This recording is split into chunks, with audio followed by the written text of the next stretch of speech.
Hello ನಮಸ್ಕಾರ. ನನ್ನ ಮತ್ತೊಂದು ವಿಡಿಯೋಗೆ ಎಲ್ರಿಗೂ ಸ್ವಾಗತ.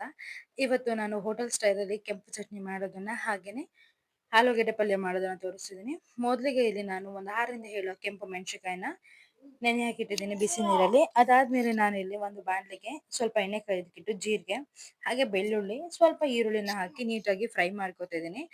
ಅದು 2ರಿಂದ 3 ನಿಮಿಷ ನೀಟಾಗಿ ಫ್ರೈ ಆದ್ಮೇಲೆ ಇಲ್ಲಿ ನಾನು ಒಂದು ನಿಂಬೆಹಣ್ಣಿನ ಗಾತ್ರದಷ್ಟು ಹುಣಸೆಹಣ್ಣ ಹಾಕ್ತಿದ್ದೀನಿ. ಹುಣಸೆಹಣ್ಣ ಕೂಡ ಹಾಕಿ ಒಂದ್ 2ರಿಂದ 3 ನಿಮಿಷ ನೀಟಾಗಿ ಫ್ರೈ ಮಾಡ್ಕೊತಿದ್ದೀನಿ. ಅದಾದ್ಮೇಲೆ ಇಲ್ಲಿ ನಾನು ಸ್ವಲ್ಪ ಉಪ್ಪನ್ನ ಕೂಡ ಹಾಕಿ ಅದನ್ನ ನೀಟಾಗಿ ಫ್ರೈ ಮಾಡ್ಕೊಂಡಾದ್ಮೇಲೆ ಒಂದು ಮಿಕ್ಸಿ ಜಾರಿಗೆ ಅದನ್ನ ಹಾಕೋತಾ ಇದ್ದೀನಿ. ಅದನ್ನ ಹಾಕೊಂಡಾದ್ಮೇಲೆ ನಾನು ಆಗ್ಲೇ ಏನ್ ನೆನ್ಸಿಟ್ಟಿದ್ನೋ ಕೆಂಪು ಮೆಣಸಿನಕಾಯಿನ ಕೂಡ ಹಾಕ್ತಾ ಇದ್ದೀನಿ. ಅದನ್ನ ಹಾಕಿ ನಾನಿಲ್ಲಿ ಮಿಕ್ಸಿ ರುಬ್ಬೇಕಾದ್ರು ಕೂಡ ಅಷ್ಟೇನೆ ನಾನು ಬೇರೆ ಯಾವುದೇ ನೀರನ್ನು ಹಾಕಲ್ಲ. ಮೊದ್ಲೇನೆ ನಾನು ಏನು ಒಣಮೆಣಸಿನಕಾಯಿ ನೆನ್ಸಿದ್ನೋ ಅದೇ ನೀರನ್ನ ಹಾಕ್ತಾ ಇದ್ದೀನಿ. ಅದನ್ನ ಹಾಕಿ ನಾನಿಲ್ಲಿ ತರ್ತರಿ ಆಗೋ ಹಾಗೆ ಪೇಸ್ಟ್ ಮಾಡ್ತಿದ್ದೀನಿ.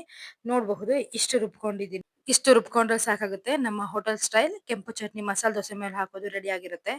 ಅದಾದ್ಮೇಲೆ ಇಲ್ಲಿ ನಾನು ಒಂದು ಬಾಂಡಲಿಗೆ ಒಂದ್ 2ರಿಂದ 3 ಸ್ಪೂನ್ ಅಷ್ಟು ಎಣ್ಣೆ ಕಾಯಕ್ಕೆ ಇಟ್ಟಿದ್ದೀನಿ. ಹಾಗೇನೆ ಸ್ವಲ್ಪ ಸಾಸಿವೆ, ಸ್ವಲ್ಪ ಜೀರಿಗೆ ಹಾಗೆ ಕಡಲೆ ಬೇಳೆನ ಹಾಕಿದ್ದೀನಿ. ಇಲ್ಲಿ ನಾನು ಸ್ವಲ್ಪ ಕರಿಬೇವು ಕೂಡ ಹಾಕ್ತಿದ್ದೀನಿ.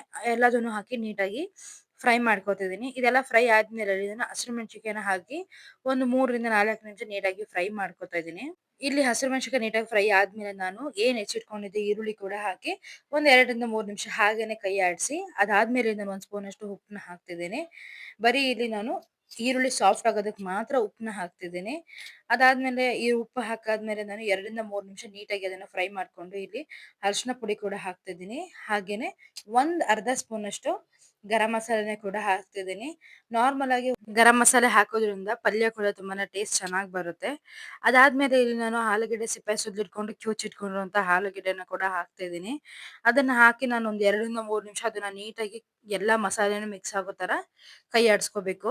ನೋಡಬಹುದು ನೀಟಾಗಿ ಒಂದ್ಸಲ ಕೈ ಆಡಿಸ್ಕೊಂಡು ಒಂದ್ 2ರಿಂದ 3 ನಿಮಿಷ ಬಿಸಿ ಮಾಡ್ಕೊಂಡ್ರೆ ನಮ್ಮ ಆಲೂಗೆಡ್ಡೆ ಪಲ್ಯ ಕೂಡ ರೆಡಿ ಆಗುತ್ತೆ. ಇದನ್ನ ಬಿಸಿ ಮಾಡಿ ಆದ್ಮೇಲೆ ನಾವು ನೀಟಾಗಿ ಫ್ರೈ ಆದ್ಮೇಲೆ ಒಂದ್ ಸ್ಪೂನ್ ಅಷ್ಟು ನಾನು ಮತ್ತೆ ಉಪ್ಪು ಹಾಕ್ತಿದ್ದೀನಿ. ಯಾಕೆಂದ್ರೆ ಉಪ್ಪು ಕಮ್ಮಿ ಹಾಕಿದ್ದೆ ನಾನು ಆಗ್ಲೇ ಅಲ್ವಾ, ಅದಕ್ಕೋಸ್ಕರ ಮತ್ತೆ ಉಪ್ಪು ಹಾಕ್ತಿದ್ದೀನಿ. ಅದಾದ್ಮೇಲೆ ಇಲ್ಲಿ ನಾನು ಹೆಚ್ಚಿಟ್ಕೊಂಡಿರುವಂತಹ ಕೊತ್ತಂಬರಿ ಕೂಡ ಹಾಕ್ತಿದ್ದೀನಿ. ಕೊತ್ತಂಬರಿನ ಹಾಕಿ ಕೂಡ ಒಂದ್ 2ರಿಂದ 3 ನಿಮಿಷ ಅದನ್ನ ಮತ್ತೆ ನಾನು ಫ್ರೈ ಮಾಡ್ಕೊತಾ ಇದ್ದೀನಿ. ಅದಾದ್ಮೇಲೆ ಇಲ್ಲಿ ನಾನು ನಾರ್ಮಲ್ ಆಗಿ ನಾವೇನ್ ದೋಸೆ ಮಾಡ್ತೀವೋ ಅದೇ ತರ ದೋಸೆನ ಮಾಡ್ತಿದ್ದೀನಿ. ದೋಸೆ ಹಿಟ್ಟನ್ನ ಕವಲಿ ಮೇಲೆ ಹಾಕಿ ನಾರ್ಮಲ್ ಆಗಿ ಯಾವ ತರ ದೋಸೆ ಹಾಕ್ತಿವೋ ಅದೇ ತರ ದೋಸೆನ ಹಾಕೋಬೇಕು. ಅದಾದ್ಮೇಲೆ ಇಲ್ಲಿ ನಾನು ನೀಟಾಗಿ ಅದನ್ನ ಸ್ಪ್ರೆಡ್ ಮಾಡ್ಕೊತಾ ಇದ್ದೀನಿ. ಯಾಕಂದ್ರೆ ನಾವು ಮಸಾಲೆ ದೋಸೆ ಮಾಡ್ತಿರೋದ್ರಿಂದ ಸ್ವಲ್ಪ ದೊಡ್ಡದಾಗಿ ಸ್ಪ್ರೆಡ್ ಮಾಡ್ಕೊತಿದ್ದೀನಿ. ಅದಾದ್ಮೇಲೆ ನಾನು ಇಲ್ಲಿ ಒಂದ್ ಸ್ಪೂನ್ ಅಷ್ಟು ತುಪ್ಪನ ಯೂಸ್ ಮಾಡ್ತಿದ್ದೀನಿ. ನಾರ್ಮಲ್ ಆಗಿ ಮಸಾಲೆ ದೋಸೆಗಳ ಮೇಲೆಲ್ಲ ಬೆಣ್ಣೆನ ಯೂಸ್ ಮಾಡ್ತಾರೆ. ಬಟ್ ನಾನು ಬೆಣ್ಣೆ ಯೂಸ್ ಮಾಡಲ್ಲ, ಇಲ್ಲಿ ತುಪ್ಪನ ಯೂಸ್ ಮಾಡ್ತಿದ್ದೀನಿ. ಅದಾದ್ಮೇಲೆ ನಾನು ಆಗ್ಲೇ ನಾವೇನ್ ರುಬ್ಬಿಟ್ಕೊಂಡಿದ್ವೋ ಆ ಕೆಂಪು ಚಟ್ನಿನ ಕೂಡ ಹಾಕಿ ನೀಟಾಗಿ ಸ್ಪ್ರೆಡ್ ಮಾಡ್ಕೊತಾ ಇದ್ದೀನಿ. ಅದು ನೀಟಾಗಿ ಸ್ಪ್ರೆಡ್ ಆದ್ಮೇಲೆ ಒಂದ್ 2ರಿಂದ 3 ನಿಮಿಷ ಬಿಟ್ಟು ಅದ್ರ ಮೇಲೆ ನಾವು ಏನ್ ಆಗ್ಲೇ ಮಾಡಿಟ್ಕೊಂಡಂತ ಆಲೂಗೆಡ್ಡೆ ಪಲ್ಯನ ಹಾಕಿ ಅದನ್ನ ಕೂಡ ಸ್ವಲ್ಪ ಸ್ಪ್ರೆಡ್ ಮಾಡ್ಕೋಬೇಕು.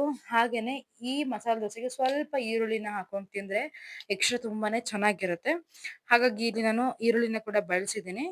ಈ ತರ ಬೇಕಾದ್ರೆ ನೀವು ಒಂದ್ಸಲ ಟ್ರೈ ಮಾಡಿ ನೋಡಿ, ತುಂಬಾನೇ ಚೆನ್ನಾಗಿ ಬರುತ್ತೆ. ಈ ತರ ಮಾಡೋದ್ರಿಂದ ನಮ್ಮ ಮಸಾಲೆ ದೋಸೆನೂ ತುಂಬಾನೇ ಟೇಸ್ಟಿಯಾಗಿ ಬರುತ್ತೆ. ನೋಡ್ಬೋದು ಇಲ್ಲಿ ನಮ್ಮ ಮಸಾಲೆ ರೆಡಿ ಆಗಿದೆ. ನೀವು ಕೂಡ ಟ್ರೈ ಮಾಡಿ.